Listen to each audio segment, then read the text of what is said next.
Hey guys, and welcome to the channel. My name's Christy. I'm in New South Wales, Australia, and this morning I have some free time, so I'm going to spend that in the kitchen trying to make some homemade treats for the family. So I was going to make a carrot cake today, but yet again I've left some of my bananas go a little bit old, so we're going to use those up. We might do muffins this time. I think last week I made a banana cake.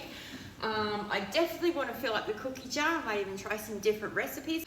I will be making a dessert for tonight. I know that's going to be a sticky pineapple pudding. And yeah, let's just see what we do. So I'm going to be using Simply Too Good to Be True Book 1 for these banana sultana muffins. Now I have actually made these before, but it has literally been years since I've done it.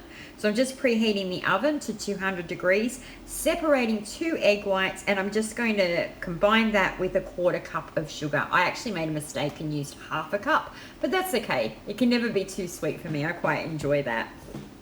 Once we've mixed those things up, we're going to stir 1/2 teaspoon of bicarb soda into a baby apple. But in the meantime, I'm just melting some margarine here, 2 tablespoons of margarine. I pop that into the microwave. So here's my 1/2 teaspoon of the bicarb going into the baby apple. As you stir that around, it starts to froth as the bicarb activates, and you're just going to add that in. And then we're also going to pop in I think it's a third of a cup of the skim milk in with that margarine, and add that as well with a few bananas. So I started mashing up 3 bananas to get them nice and soft and ready to add in. And then I thought, what the hell, let's live a little. And so we added that last older banana there and mashed that up as well. Once that went into the bowl, then we're going to add that also with a 1/2 cup of sultanas, and then just mix it all together with a wooden spoon. And then we're going to really gently fold in just a cup of self-raising flour and a cup of wholemeal self-raising flour. I really hate putting wholemeal self-raising flour through my sifter. It always clogs it up, and it's just makes it miserable for the rest of the day. But anyway, I did it anyway. So you just want to fold that through. You don't want to beat that. Just gently fold it through just so it's just combined, and then you're going to put that into your muffin pan. So mine's got 12 cups, I think there, 3x4, 12. So just a dozen of those. Fill those up after. I was a bit lazy, I gave it a spray instead of properly greasing it. But it worked out fine, so that was okay. And I'm just gonna pop that into the oven. So it says in the recipe 20 to 25 minutes.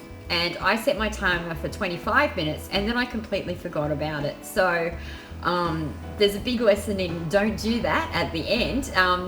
This what you're looking at here is my second batch, because I actually forgot about the first ones and they did not turn out well after that. Funnily enough, some of them still did get eaten because my son come downstairs and assumed they were chocolate muffins. That's how brown they were. So some of them did get eaten anyway. Okay, so also in the same recipe book, we've got something called chocolate snap cookies and crunchy cookies. And the chocolate snap cookies, the ones that I'm going to make first, they use rice bubbles. So it says 6 tablespoons of margarine with a 1/3 of a cup of white sugar, and you're meant to cream those together. I made a mistake. I didn't read ahead, and I actually just automatically melted the margarine because I was tired and on auto mode today.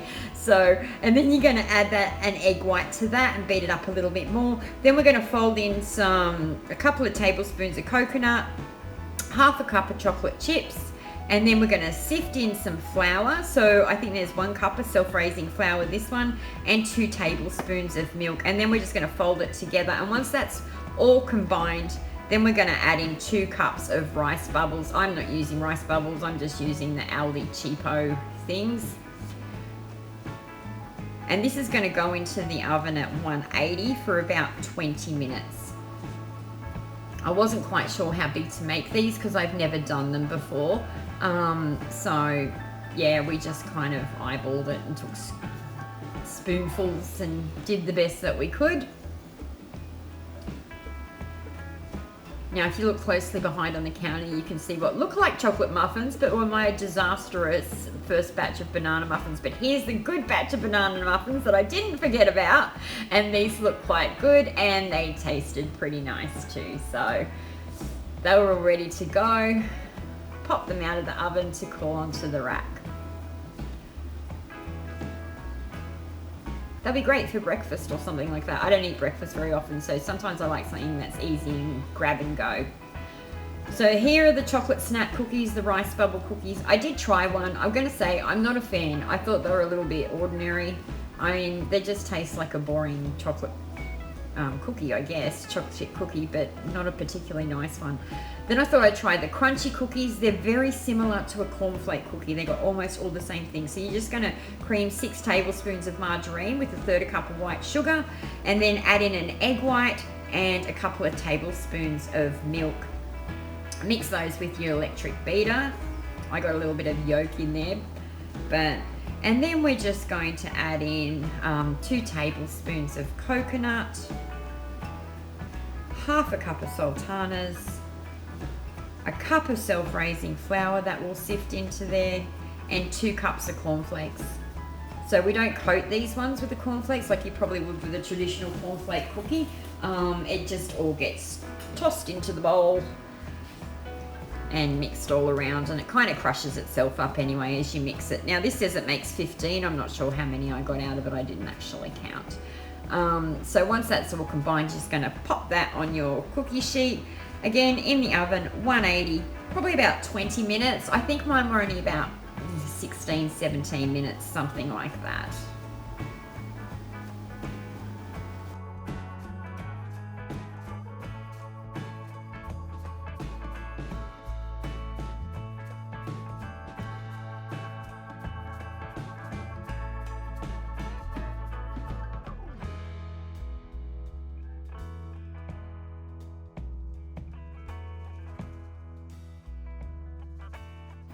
So at this point we have definitely filled the cookie jar. So we've got those chocolate chip rice bubble cookies and the cornflake and sultana ones, which are just like a cornflake cookie, only a bit smaller. And then I get on with making a Weet-Bix slice. This is the same recipe I've used for almost 25 years now, and my kids still love it. So I've just got 5 Weet-Bix there. I've crushed them up. I melt the margarine. So I usually use about 4 tablespoons of margarine. So I'm just melting that in the microwave, and then I'm going to add that with 2/3 of a cup of sugar. I usually use raw sugar, and a tablespoon of honey. Doesn't have to be honey, can be golden syrup or whatever it is that you've got. You're just going to beat 1 egg and then add that to the mixture there.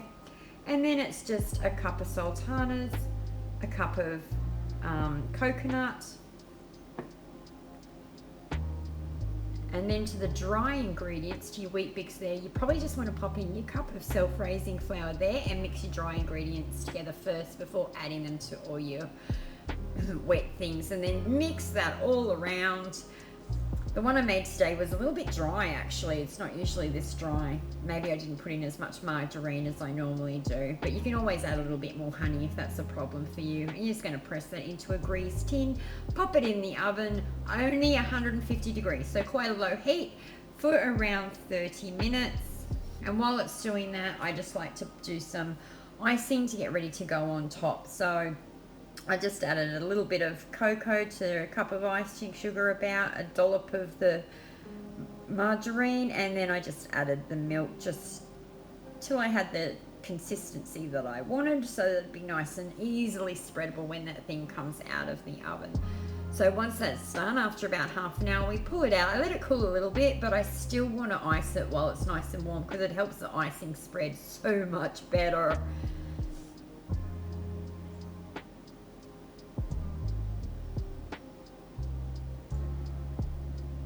And then once that's done, I usually just sprinkle a little bit of coconut on top, and it's ready to go. By this stage, I felt like I'd been on my feet stuck indoors all day. I decided to head outside for a quick stretch and a little bit of hang upside down and a bit of a play, as you do, before getting back to do dessert. So it was quite late by the time I got to dessert. I'm a big fan of this sticky pineapple pudding. It's quick and it's easy and it always tastes really good. So you're just going to take a can of the crushed pineapple, I think it's 440 grams, and you want to retain the juice. So I usually just put it in a little strainer over a measuring cup or something and try and get the juice out of there and keep the pulp on top. Then you're just going to beat 2 egg whites together in a bowl for about a minute. Then we're going to take a 1/4 cup of skim milk. We're going to melt 3 tablespoons of margarine and half a teaspoon of vanilla essence and add all those things into our bowl. Then we're going to stir half a teaspoon of bicarb soda, and we're going to sort of add that to the pineapple. So I'm just trying to get out as much juice as I can first, because we're going to want that juice for the sauce. So just the bicarb on the pineapple, and then kind of combine that together, and sometimes it'll fizz a bit, and then we're going to add all that to the bowl, and then all we're going to do is sift in 1 1/4 cups of self-raising flour. My sifter was being such a pain because I had all those grains caught in there from the wholemeal flour, so it was a little bit problematic for me today. But yeah, how quick is this dessert? Okay, like a tin of crushed pineapple, you know, a couple of eggs, a little bit, dash of this, dash of that, bit of flour, we are done. So all we're going to do now is fold that together. Again, you don't want to beat this. This is one of those ones you want it just sort of combined. And then I usually pop it into one of these round casserole dishes. And then all you're going to do is sprinkle half a cup of sugar on top. I find white sugar works better for this. And then just pour over that pineapple juice which you saved for the can. And that is done. And you're going to pop that in the oven at 180 for around 30-35 minutes or something like that. That's how it looks. I'm looking forward to eating that tonight. Let's see, oh, it's 7:15 already. Usually I come in the morning, I just spend a couple of hours in, get all the baking done, and I am done. But today, because I got called away for just so many things, a lot of work calls and different things like that, so I've been going back and forth all day. I feel like I've been in the kitchen all day. But anyway, that is it for me today, guys. Thank you so much for watching. If you enjoy this kind of content, please be sure to give this video a like, leave me a comment below, and think about subscribing if you want to see more. We'll see you in the next one. Bye.